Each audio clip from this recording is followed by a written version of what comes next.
On a warm summer evening in June 2005, 19-year-old Jenny Nicholls kissed her mother goodbye, packed her camping gear, and drove away from her family home in Richmond, North Yorkshire. She told her parents she would be back the next day, but Jenny never returned.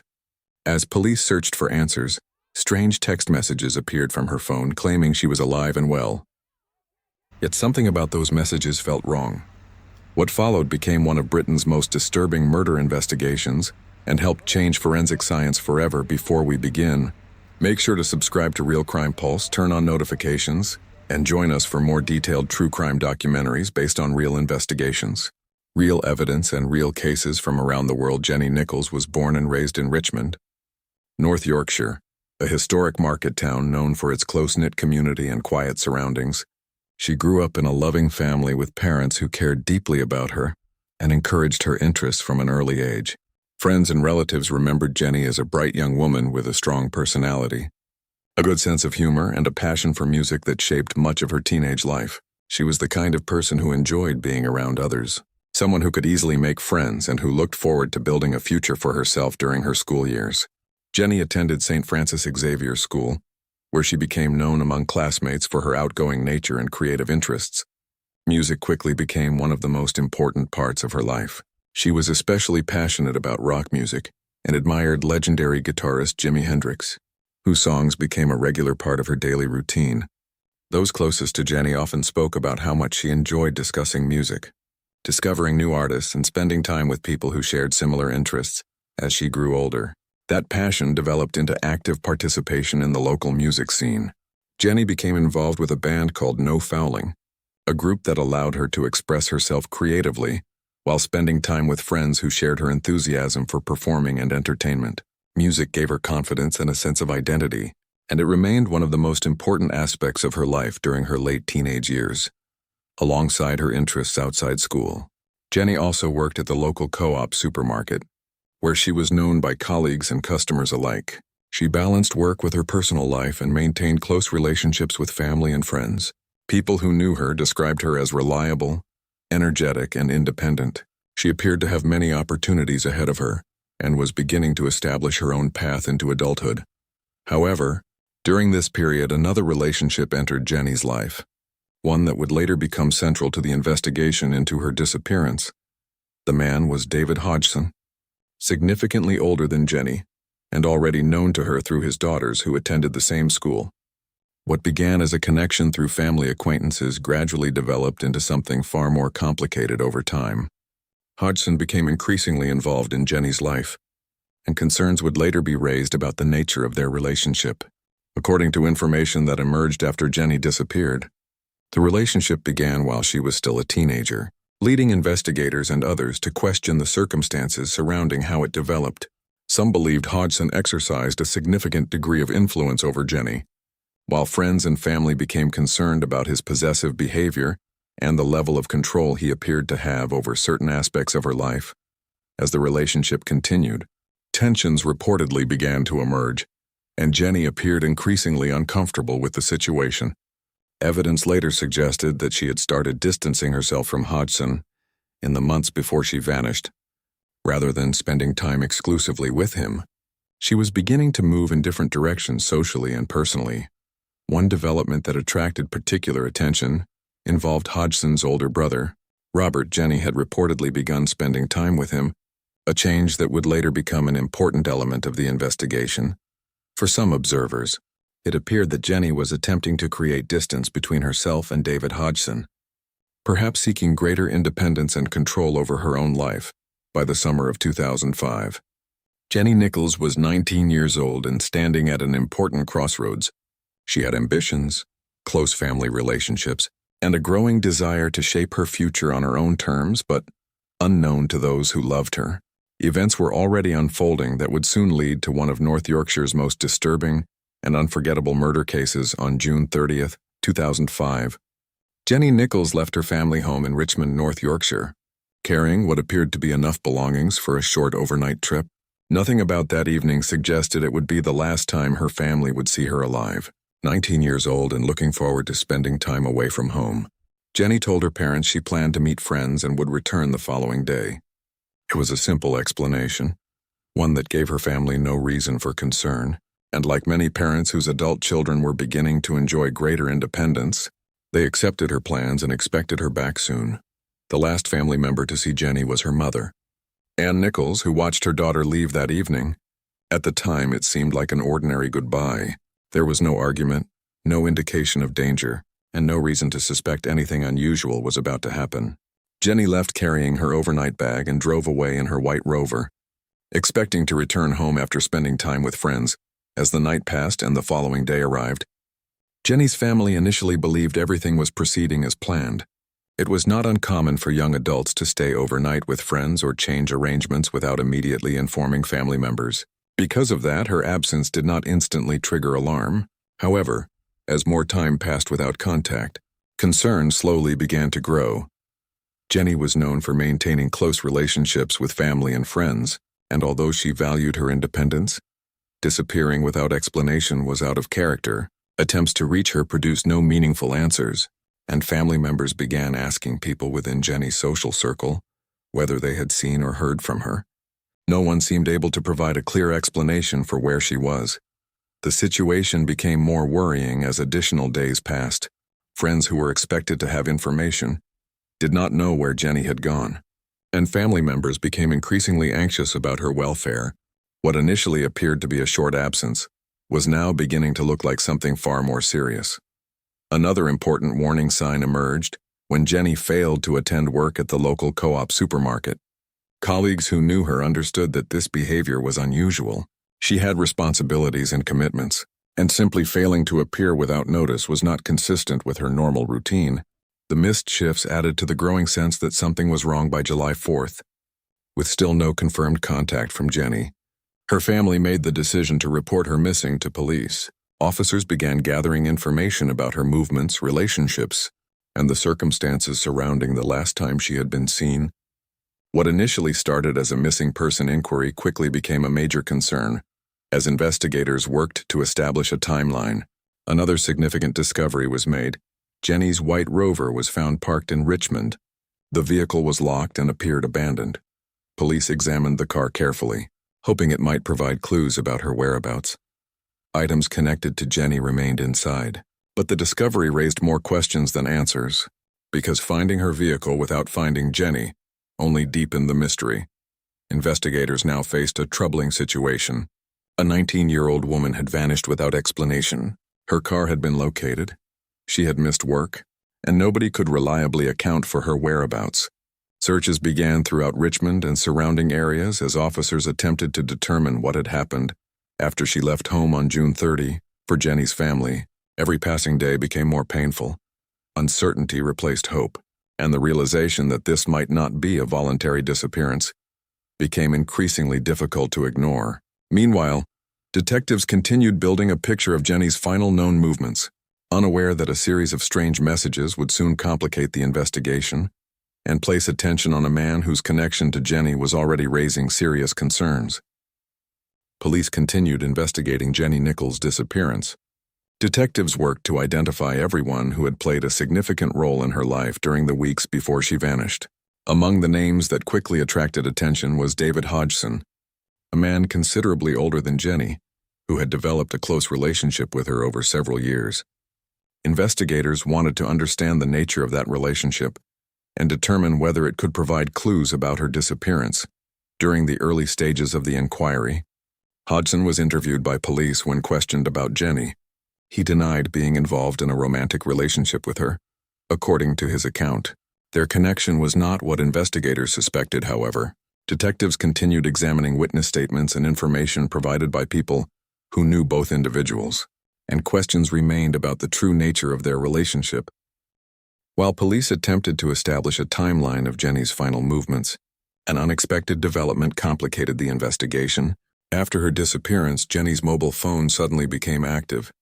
Messages began appearing from her number, creating the impression that she was still alive and had chosen not to return home. Several of these text messages were sent to people close to Jenny, including friends and members of her family. The messages suggested that she was safe and did not want anyone worrying about her. For a brief period, the texts offered a possible explanation for her disappearance. If Jenny had sent them herself, Perhaps she had simply decided to leave and stay elsewhere without informing her family.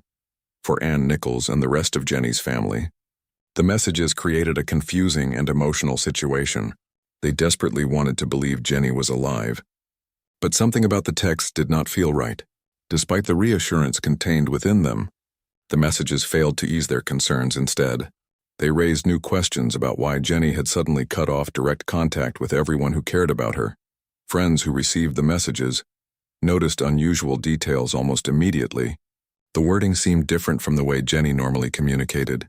Certain phrases felt unfamiliar, and some recipients felt the texts lacked the personality they associated with her. These observations increased suspicions that someone else might have been using Jenny's phone as investigators examined the messages more closely. They began tracing where they had originated.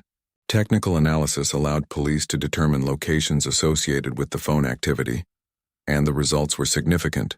Some of the messages appeared to have been sent from areas including Carlisle and later Jedburgh, locations that became important as detectives expanded their inquiry.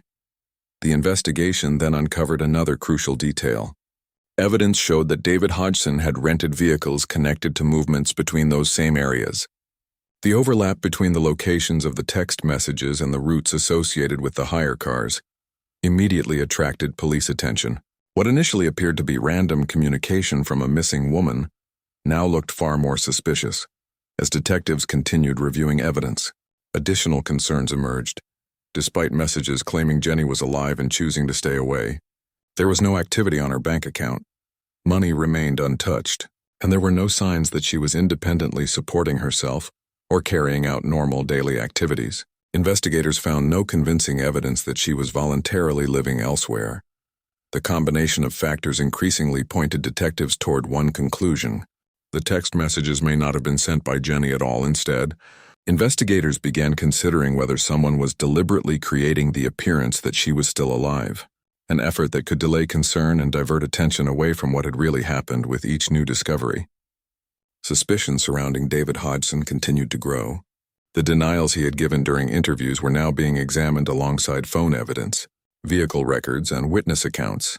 And although police had not yet established exactly what had happened to Jenny, the investigation was steadily moving toward a troubling possibility, one that would soon become impossible for detectives to ignore. As the investigation into Jenny Nicholls' disappearance continued during the summer of 2005, police remained focused on gathering evidence and determining whether the 19-year-old had vanished voluntarily or become the victim of a serious crime. The mysterious text messages sent from her phone had already raised concerns, and investigators were becoming increasingly suspicious of David Hodgson, whose connection to Jenny was attracting greater scrutiny with every new development. Only weeks after Jenny disappeared, another event drew the attention of detectives in July 2005. David Hodgson was involved in what was reported as an overdose attempt. Investigators carefully examined the circumstances surrounding the incident, not because it directly explained Jenny's disappearance, but because they wanted to understand whether it reflected emotional distress connected to the ongoing investigation. At the same time, police continued interviewing witnesses and reviewing statements about Hodgson's relationship with Jenny. Information gathered during the inquiry increasingly contradicted his earlier claims. While he had initially denied having a romantic relationship with her, further evidence suggested the relationship had been much more significant than he had admitted. Eventually, Hodgson acknowledged that he had been involved with Jenny, a development that strengthened investigators' interest in him. Despite months of work, police were still unable to locate Jenny or establish exactly what had happened after she left home on June 30th. However, by late 2005, detectives had become increasingly convinced that she was no longer alive.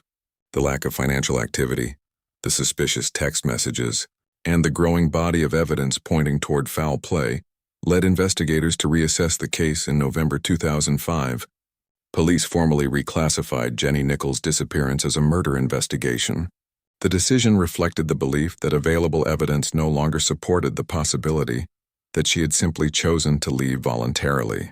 For her family, the announcement was devastating, but it also represented an important step toward uncovering the truth about what had happened as investigators continued searching for answers. Jenny's mother, Ann Nicholls, became one of the most visible figures in the effort to find her daughter. Determined to keep the case in the public eye, She appeared on the television program Crime Watch, using the national platform to appeal directly to viewers for information during the broadcast. Anne spoke about Jenny's disappearance and urged anyone who knew something to come forward. Particular attention was given to Jenny's missing sleeping bag, an item investigators believed could prove significant. Police hoped that someone might remember seeing it, finding it, or knowing what had happened to it after Jenny vanished. The public response generated new information and renewed interest in the case. But detectives still faced enormous challenges. Despite extensive searches and witness interviews, Jenny's body had not been located, leaving investigators without one of the most important pieces of evidence in any homicide inquiry.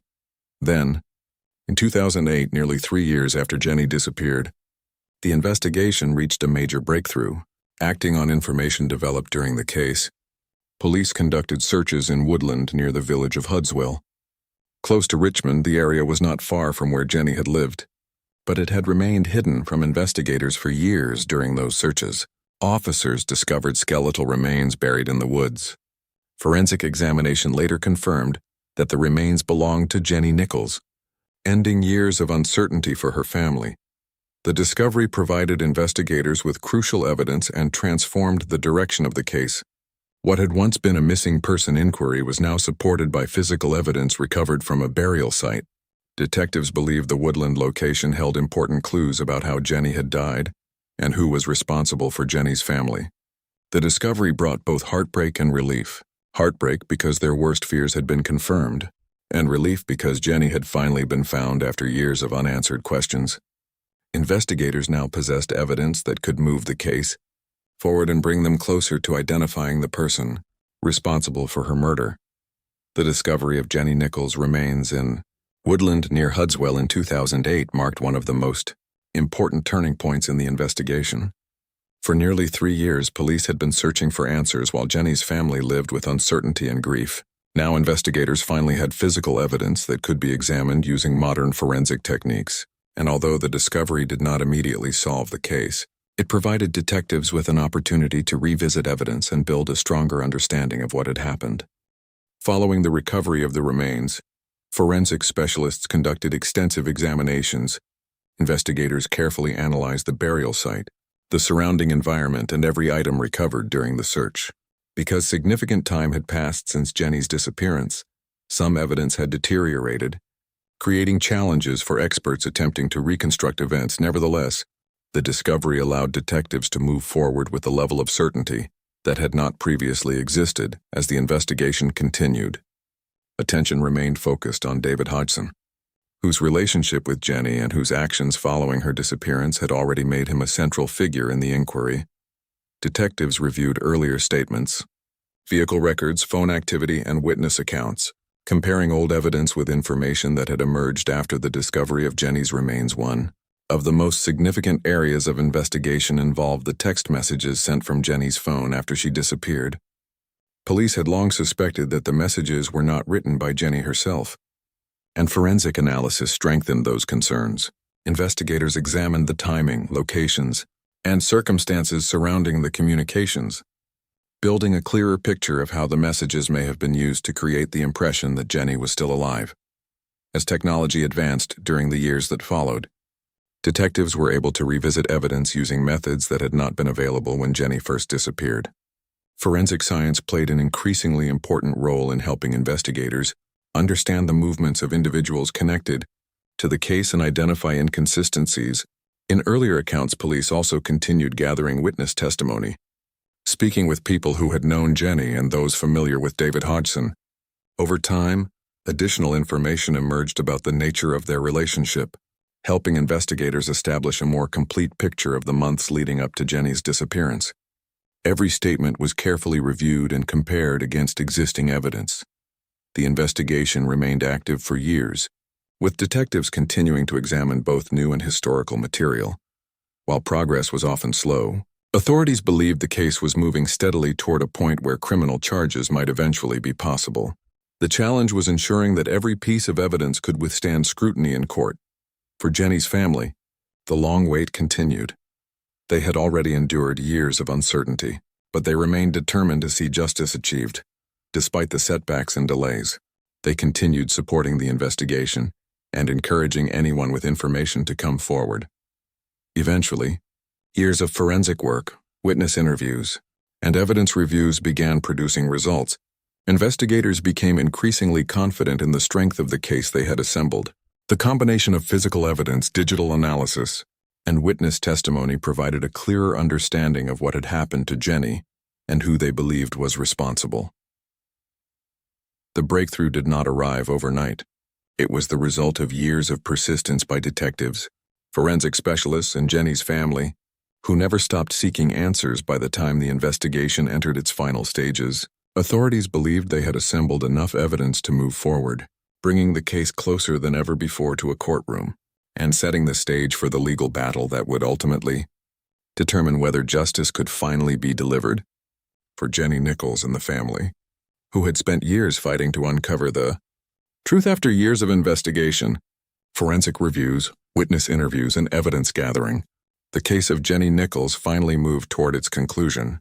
For her family, the journey had been long and painful, beginning with a simple missing person report in July 2005, and continuing through years of uncertainty, public appeals, forensic examinations, and countless unanswered questions.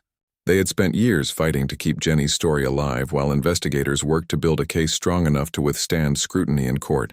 As the legal process advanced, prosecutors presented evidence they believed demonstrated what had happened to Jenny after she disappeared from Richmond in June 2005.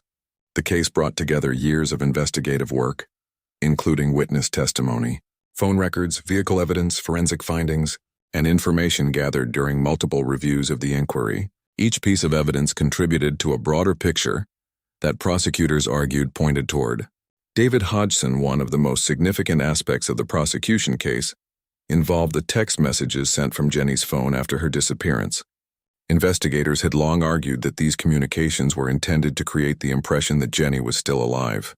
Evidence presented during the case focused on the origins of the messages, their unusual wording, and the movements connected to locations from which they were sent.